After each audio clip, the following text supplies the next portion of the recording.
दोस्तों, क्या आप जानते हैं कि हमारे देश में भी एक ऐसी जगह है जिसे भारत का बर्म्यूडा ट्रायंगल कहा जाता है। एक ऐसा राज्य जिसे हिटलर ने भी हथियाने की कोशिश की थी। इस राज्य में दुनिया का सबसे लंबा बांध बना हुआ है और ये राज्य अपने हैंडलूम्स, हैंडीक्राफ्ट्स और संस्कृति के लिए पूरी दुनिया में प्रसिद्ध है। दोस्तों, हम जिस राज्य की बात कर रहे हैं वहीं पर भगवान जगन्नाथ की विशाल यात्रा निकाली जाती है और रहस्यमयी कोणार्क का सूर्य मंदिर भी इसी राज्य में स्थित है। दोस्तों, अब तो आप समझ ही गए होंगे कि हम बात कर रहे हैं भारत के सबसे प्राचीन राज्यों में से एक ओडिशा की। आज की इस वीडियो में हम आपको ओडिशा के बारे में कई मजेदार बातें बताएंगे। बस आप वीडियो के आखिर तक हमारे साथ बने रहिएगा। दोस्तों, हमने ओडिशा को प्राचीन इसलिए कहा क्योंकि इसका इतिहास महाभारत के समय जितना पुराना माना जाता है। महाभारत में स्थान खेडी साम्राज्य के राजा शिशुपाल के अधीन हुआ करता था। वहीं 261 बीसी के दौरान इसी जगह पर कलिंग वॉर हुआ था। इस युद्ध को देखने के बाद महान सम्राट अशोका का हृदय परिवर्तन हुआ था और उन्होंने बौद्ध धर्म अंगीकार कर लिया था। प्राचीन काल से लेकर आज तक ओडिशा राज्य का नाम कई बार बदला जा चुका है। कलिंगा, उत्कल समेत कई नाम से इसे पहचाना जाता रहा है। साल 2011 तक इस राज्य का नाम ओडिशा हुआ करता था, जिसका नाम बदलकर बाद में ओडिशा कर दिया गया। ओडिशा की कुल जनसंख्या 4 करोड़ 70 लाख के आसपास है, तो वहीं इसका कुल क्षेत्रफल 1,55,707 वर्ग किलोमीटर है। ओडिशा में सबसे अधिक उड़िया भाषा का प्रयोग किया जाता है। इस राज्य की साक्षरता दर 81% है, जो भारत के औसतन लिटरेसी रेट से अधिक है।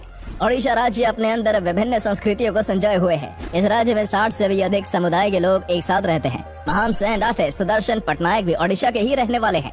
ओडिशा में चांदी और सोने की तार का काम बेहद बारीकी से होता है, जिसका नाम फिलग्री है। साथ ही यहाँ की इकात साड़ियाँ भी पूरे देश में मशहूर हैं। ओडिशा की लगभग 64% आबादी आज भी कृषि व्यवसाय से जुड़ी हुई है।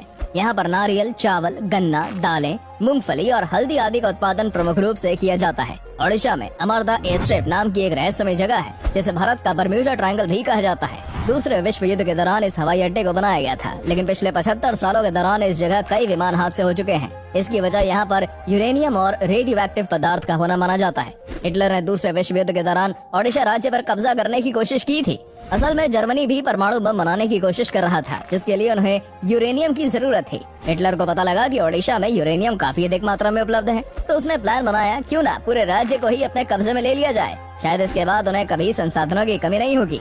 ओडिशा राज्य भारत का सबसे बड़ा स्टील उत्पादक राज्य भी है। हीराकुंड डैम न सिर्फ भारत का बल्कि पूरे विश्व का सबसे लंबा डैम है। इसकी लंबाई 56 किलोमीटर है।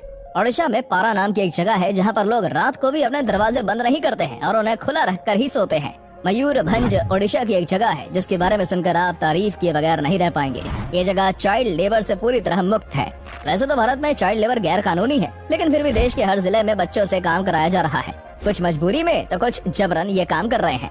लेकिन मयूरभंज में आपको एक भी बच्चा मजदूरी करता नजर नहीं आएगा। मालिसा ही ओडिशा राज्य का सबसे बड़ा रेड लाइट एरिया है। ओडिशा राज्य एक साफ सुथरा शहर माना जाता है। खासतौर पर यहाँ के बड़े शहरों में आपको काफी साफ सफाई देखने को मिलेगी। देश को सैन्य रूप से मजबूत बनाने में भी ओडिशा का महत्वपूर्ण योगदान रहा है। तेजस एयरक्राफ्ट बनाने के दौरान ओडिशा के डॉक्टर कोटा हरिनारायण ने ही पूरी टीम को लीड किया था।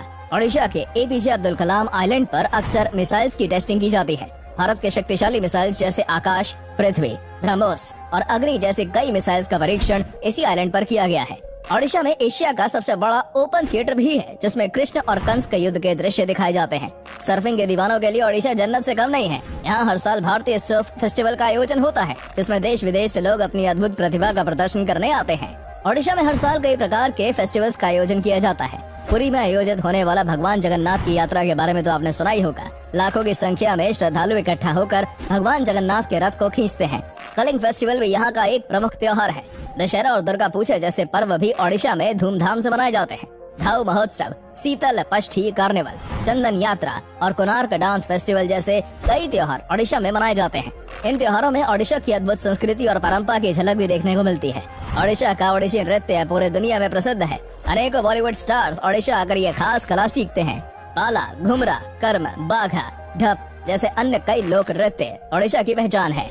ओडिशा राज्य का खाना भी लाजवाब होता है। ओडिशा अगर आपने यहाँ का स्ट्रीट फूड नहीं खाया तो आप काफी कुछ मिस कर सकते हैं। दही वड़ा, आलू दम, सालीपुरी और पाहल रसगुल्ला, छैनी से बनी मिठाइयाँ, भेलपुरू तो ओडिशा में फेमस है ही। लेकिन ओडिशा की सबसे प्रमुख डिश का नाम डलमा है। क्रैब, चिकन, मटन और मछलियों की भी कई डिशेस आपको यहाँ खाने को मिल जाएंगी। दोस्तों, ओडिशा राज्य घूमने के लिए एक बेहतरीन जगह है। यहाँ पर आपको 1000 से भी अधिक प्राचीन मंदिर देखने को मिल जाएंगे। इनमें सबसे प्रमुख पुरी में स्थित भगवान जगन्नाथ का मंदिर है। यहाँ हर साल विशाल रथ यात्रा का आयोजन भी किया जाता है। ये मंदिर 4 धामों में भी शामिल है। वहीं कोणार्क के सूर्य मंदिर को देखने के लिए भी हर साल लाखों सैलानी आते हैं।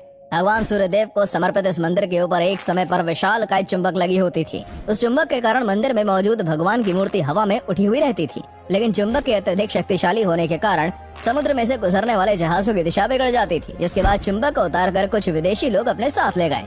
भुवनेश्वर ओडिशा की राजधानी और सबसे बड़ा शहर है, जिसे सिटी ऑफ टेम्पल्स के नाम से भी जाना जाता है। भगवान शिव का लिंगराज मंदिर, धौली हिल्स, उदयगिरी और खंडगिरी गुफाएं, रत्नागिरी बौद्ध मठ, बिंदु सरोवर, नंदन कानन चिड़ियाघर जैसी अनेकों जगह आप भुवनेश्वर में घूम सकते हैं। साथ ही भुवनेश्वर में आप नाइट लाइफ का भी भरपूर आनंद ले सकते हैं।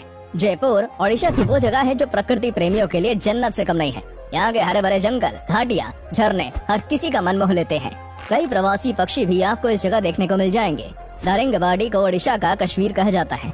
3000 फीट की ऊंचाई पर स्थित ये एक हिल स्टेशन है और ओडिशा की एकमात्र जगह है जहाँ सर्दियों में बर्फबारी होती है। कटक ओडिशा का दूसरा सबसे बड़ा शहर है और पुराने समय में ओडिशा की कैपिटल सिटी भी हुआ करता था। यहाँ पर आप महानदी बैराज, बाराबती का किला, भीतर करने का वन्य जीव अभयारण्य, अंसुबा झील, सिंहनाथ और भट्टारिका के मंदिर जैसी जगहों पर घूमने के लिए जा सकते हैं। इन सब के अलावा ट्रिबल म्यूजियम, अशोक शिलालेख, बाराबती का किला, क्षेत्रोम शिव मंदिर, धूली के जैन मंदिर, तारणा माता मंदिर और कई समुद्री तट इस शहर को और भी ज्यादा खास बनाते हैं। तो दोस्तों, ये थी ओडिशा के बारे में कुछ प्रमुख जानकारियाँ और वहाँ घूमने जाने के लिए प्रसिद्ध टूरिस्ट डेस्टिनेशंस। उम्मीद करते हैं कि आपको ये वीडियो अच्छी लगी होगी। अगर हाँ तो वीडियो को लाइक और शेयर करें। अगर आप किसी नए शहर, राज्य या देश के बारे में जानना चाहते हैं तो कमेंट सेक्शन में उस जगह का नाम मेंशन करें। हम आपके लिए उस पर जरूर एक वीडियो लेकर आएंगे। आज के लिए इतना ही दोस्तों, आपसे फिर मिलेंगे एक नई वीडियो ढेर सारी रोचक जानकारी के साथ।